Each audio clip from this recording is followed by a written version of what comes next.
Twickenham, UK. It was billed as a warm-up game for England ahead of bigger, better and scarier things awaiting in South Africa.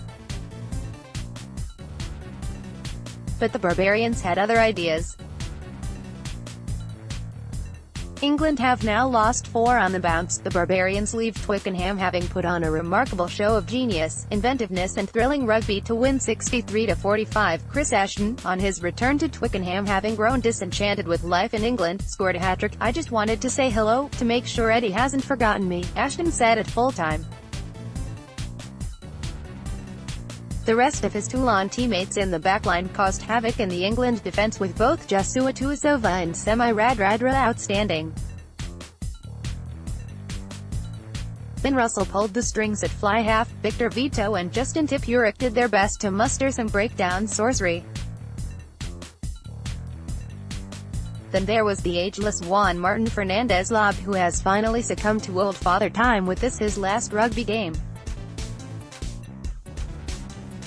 On this evidence, like with Schalke Brits and Chris Wiles on Saracens duty yesterday here at Twickenham, there is plenty of life left in him, and he even kicked a conversion. Eddie Jones all the while sat in the stands, watching his team concede the most points by an England side of 20 years, and that came during the notorious Tour of Hell. Whenever the camera panned to him, he was frowning, and with good reason. England conceded 9 tries. They are now looking for a new defence coach, with Paul Gustard off to Harlequins. They need fresh impetus if they are to avoid seeing their World Cup charge crash into the buffers. Jones was without 22 or so players through injury and unavailability, but this annual showdown at Twickenham normally comes with the prerequisite that England would beat this band of travelling entertainers. The Barbarians did not play to England's beat of the drum. Instead, they brought their own rock and roll, causing beautiful carnage, with even Lonnie Uhila getting in on the act with an offload of sheer effortless to belie his vast frame. Passes were thrown overhead, through legs, and the players danced through England time and time again. Great to watch, worrying for England. There was a quiet, celebratory-type atmosphere in Twickenham. An expectation that England would see off the Barbarians, who, tradition dictates, would have spent longer in the pub this week than on the training paddock. But the word from inside the camp was this was the most professional setup in recent times. Pat Lamb, the Bristol coach, is not one for half measures. They have used drones, done extensive analysis on England with their inflated backroom team. They picked a team built to thrill, one which had the out-of-the-ordinary running through their veins. Show the Barbarians a well-organized England defence and they will find a way to stretch the pitch further than reasonably possible. Ashton was in his element, but this was far from a one-man effort. He said earlier in the week that a number of his scores for Toulon came thanks to Tuisova and Radradra, who were just magnificent, as he spent most of the time tracking their sense-defying breaks.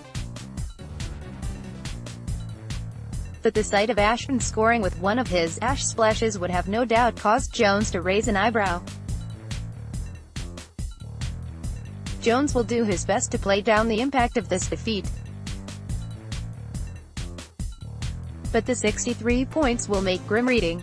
George Ford played well while Elliot Daly was England's best player. Mike Brown was out of sorts on the wing, but they can take heart from Jack Singleton's performance at hooker.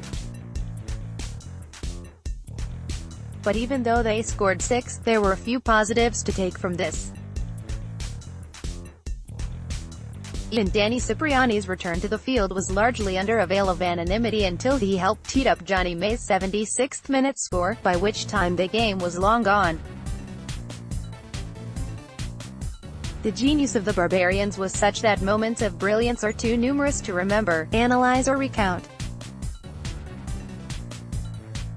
That Radradra Tuisova axis was like nothing we have seen at Twickenham in many a year. They will party long into the night, deservedly so, further proving the Barbarians are no anachronism in the modern era.